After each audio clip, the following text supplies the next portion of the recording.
ஒருவன் மனது ஒன்பதடா, அதில் ஒளிந்து கிடப்பது எண்பதடா.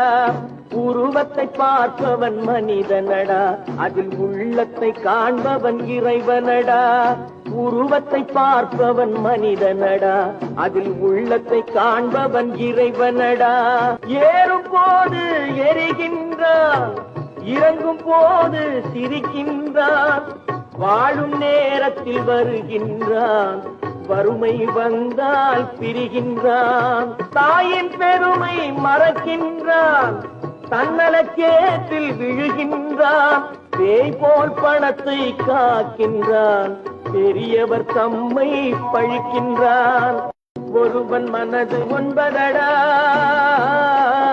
அதில் ஒளிந்து கிடப்பது எண்பதடா. உருவத்தை பார்ப்பவன் மனிதனடா, அதில்